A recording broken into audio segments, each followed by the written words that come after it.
दोस्तों, आज जो खबर हम आपको सुनाने जा रहे हैं वह सिर्फ खबर नहीं है, यह आने वाले वक्त की आहट है।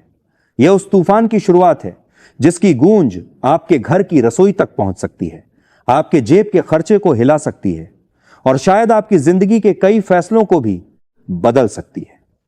दुनिया के नक्शे पर इस समय जो खेल चल रहा है वह कोई साधारण राजनीति नहीं है।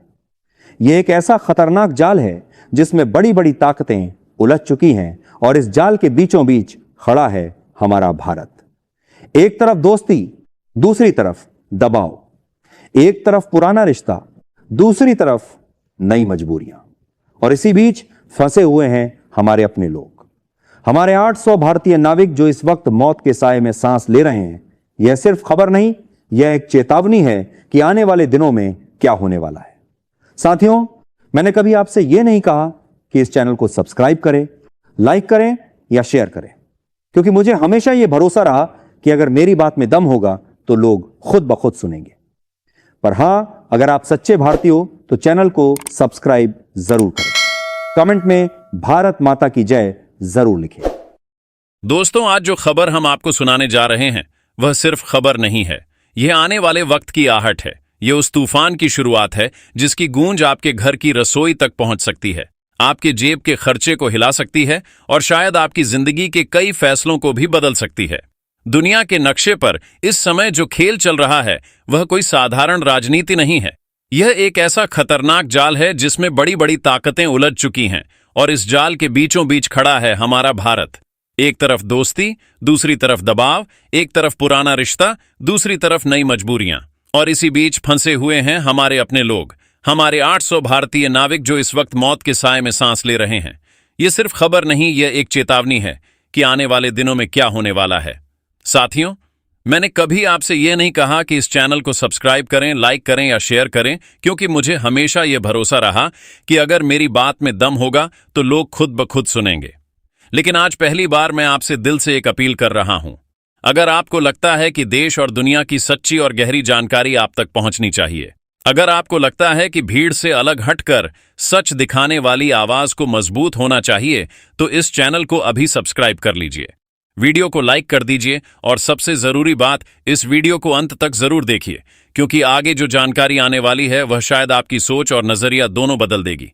अब जरा सोचिए, अगर मैं आपसे कहूं कि आपके घर में जो गैस सिलेंडर जलता है, आपकी बाइक में जो पेट्रोल भरता है, आपके शहर में जो ट्रक सामान पहुंचाते हैं, यह सब अचानक रुक सकता है, तो क्या आप यकीन करेंगे? लेकिन सच्चाई यही है, क्योंकि यह पूरा मामला जुड़ा है दुनिया के सबसे खतरनाक और सबसे महत्वपूर्ण समुद्री रास्ते से, हुर्मुज लड़मरु मध्य, वह जगह जहां से पूरी दुनिया का तेल गुजरता है। और आज वही रास्ता आग की लपटों में घिरा हुआ है। फरवरी 2026 में जो हुआ उसने पूरी दुनिया को हिलाकर रख दिया। अमेरिका और इजराइल ने मिलकर ईरान के खिलाफ जो सैन्य हमला किया, उसके बाद हालात ऐसे बिगड़े कि किसी के हाथ में कुछ नहीं रहा। और सबसे चौंकाने वाली खबर, ईरान के सर्वोच्च नेता आयातुल्लाह अली खामिनेई की मौत की खबर ने पूरे इलाके को बारूद का ढेर बना दिया। इस एक घटना के बाद जो हुआ वह किसी फिल्म की कहानी से कम नहीं है। पूरे मिडिल ईस्ट में अफरा तफरी मच गई, हर तरफ डर, हर तरफ तनाव। और इसी बीच सबसे बड़ी चिंता की बात सामने आई। उस खतरनाक इलाके में भारत के 28 बड़े जहाज और करीब 800 भारतीय नाविक फंस गए। सोचिए, वे लोग जो अपने परिवार के लिए रोजी रोटी कमाने निकले थे, आज समंदर के बीच मौत और जिंदगी के बीच झूल रहे हैं। उनके घरों में माताएं रो रही हैं, बच्चे अपने पिता का इंतजार कर रहे हैं और पूरा देश टकटकी लगाए बैठा है कि आखिर सरकार क्या करेगी। लेकिन दोस्तों, इस कहानी का एक और पहलू है जो इसे और ज्यादा रहस्यमयी और खतरनाक बनाता है। इस पूरे संकट के बीच ईरान ने एक ऐसा कदम उठाया जिसने दुनिया को हैरान कर दिया। जब चारों तरफ युद्ध की आग जल रही थी, तब ईरान ने भारत की तरफ दोस्ती का हाथ बढ़ाया। यह सिर्फ एक राजनीतिक कदम नहीं था, यह एक संदेश था कि इस संकट में वह भारत को अपने साथ देखना चाहता है। और यहीं से शुरू होती है असली कहानी, क्योंकि अब सवाल यह है कि क्या भारत इस हाथ को थामेगा या अमेरिका के दबाव के आगे झुक जाएगा।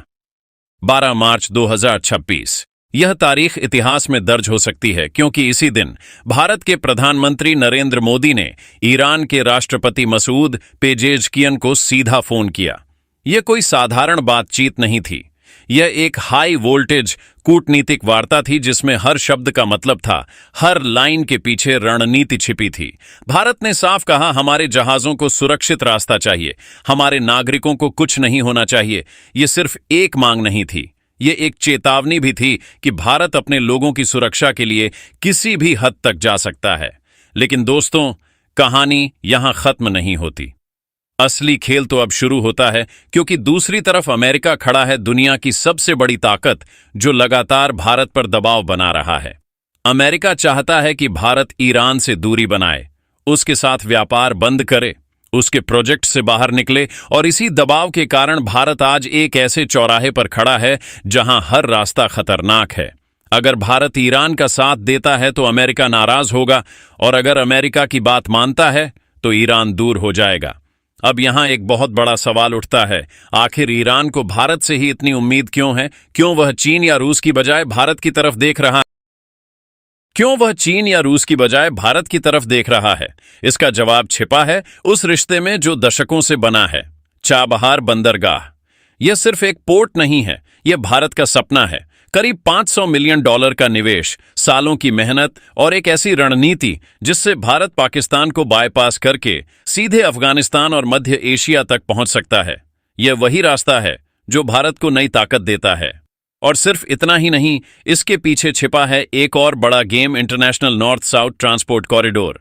7,000 किमी लंबा यह प्रोजेक्ट भारत को यूरोप से जोड़ता है, व्यापार को 40% तेज कर सकता है और भारत की अर्थव्यवस्था को नई ऊंचाई दे सकता है।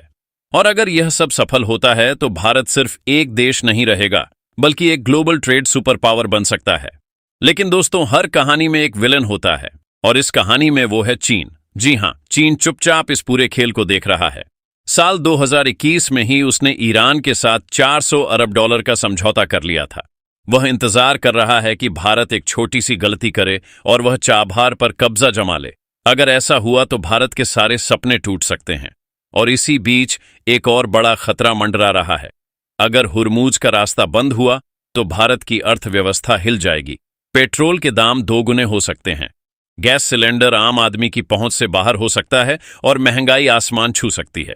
यानी यह सिर्फ अंतर्राष्ट्रीय राजनीति नहीं है, यह सीधे आपके जीवन से जुड़ा हुआ मामला है। दोस्तों, आपने देखा कि कैसे पूरी दुनिया एक ऐसे मोड़ पर खड़ी है जहां एक छोटा सा फैसला भी बड़े तूफान को जन्म दे सकता है। लेकिन अब जो सच्चाई सामने आने वाली है वह इससे भी ज्यादा खतरनाक, ज्यादा चौंकाने वाली और कहीं ज्यादा गहरी है, क्योंकि असली खेल अब पर्दे के पीछे चल रहा है, जहां ना कैमरे हैं, ना बयान, सिर्फ रणनीति है, दबाव है और ताकत का असली इस्तेमाल है। अमेरिका ने खुलकर भारत को चेतावनी दे दी है कि अगर उसने ईरान के साथ अपने व्यापारिक रिश्ते जारी रखे तो उसके परिणाम बहुत गंभीर होंगे। फरवरी 2026 में जारी एक आदेश के मुताबिक जो भी देश ईरान के साथ व्यापार करेगा उसके अमेरिका जाने वाले सामान पर 25% तक अतिरिक्त टैक्स लगाया जाएगा। अब आप खुद सोचिए, यह कोई साधारण टैक्स नहीं है, यह सीधा सीधा आर्थिक हमला है और भारत जैसे देश के लिए यह एक बहुत बड़ा झटका साबित हो सकता है। लेकिन दोस्तों, भारत भी कोई कमजोर खिलाड़ी नहीं है। जो जानकारी अंदर खाने से निकलकर सामने आ रही है वह यह बताती है कि भारत ने इस पूरे खेल में बहुत ही चालाकी और समझदारी से अपने कदम बढ़ाए हैं। जब अमेरिका ने चाबहार प्रोजेक्ट पर सख्ती बढ़ाई तब भारत ने आखिरी वक्त में करीब $120 मिलियन का भुगतान चुने चाह रहा है। 50 पूरा कर दिया ताकि वह कानूनी रूप से सुरक्षित रहे और अपने प्रोजेक्ट को बचा सके। यह चाल इतनी सटीक थी कि अमेरिका भी कुछ समय के लिए चौंक गया और फिर मजबूरी में उसे भारत को 6 महीने की राहत देनी पड़ी। एक छोटी सी खिड़की जिसमें भारत को अपने सारे अधूरे काम पूरे करने हैं।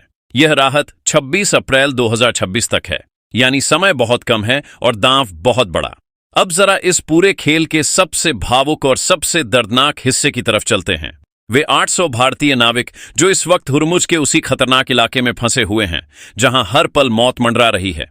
ये सिर्फ आंकड़े नहीं हैं, ये 800 जिंदगियां हैं, 800 परिवार हैं, 800 सपने हैं जो इस वक्त अधर में लटके हुए हैं। कोई अपने बच्चों के लिए कमाने निकला था, कोई अपनी बहन की शादी के लिए पैसे जोड़ रहा था और आज वे सब समंदर के बीच खामोशी से मदद का इंतजार कर रहे हैं। उनके पास ना कोई रास्ता है, ना कोई गारंटी, सिर्फ उम्मीद है कि उनका देश उन्हें वापस लाएगा। और दोस्तों, यही वो पल है जहां भारत की असली परीक्षा शुरू होती है। एक तरफ अमेरिका का दबाव है, दूसरी तरफ ईरान की उम्मीदें और तीसरी तरफ अपने नागरिकों की जान। यह कोई साधारण स्थिति नहीं है। यह एक ऐसा चक्रव्यूह है जिसमें घुसना आसान है लेकिन निकलना बेहद मुश्किल। भारत अगर ईरान का साथ देता है तो अमेरिका नाराज होगा और व्यापारिक नुकसान उठाना पड़ेगा। लेकिन अगर अमेरिका की बात मानता है तो ईरान से रिश्ते बिगड़ सकते हैं और चाबार जैसे प्रोजेक्ट खतरे में पड़ सकते हैं। लेकिन इस पूरी कहानी में एक ऐसा ट्विस्ट आया है जिसने सबको हैरान कर दिया है। खबरें ये बता रही हैं कि ईरान ने जानबूझकर कुछ भारतीय जहाजों को सुरक्षित रास्ता दिया, बिना किसी शोर शराबे के, बिना किसी घोषणा के। यह एक संकेत था कि ईरान आज भी भारत को अपना दोस्त मानता है।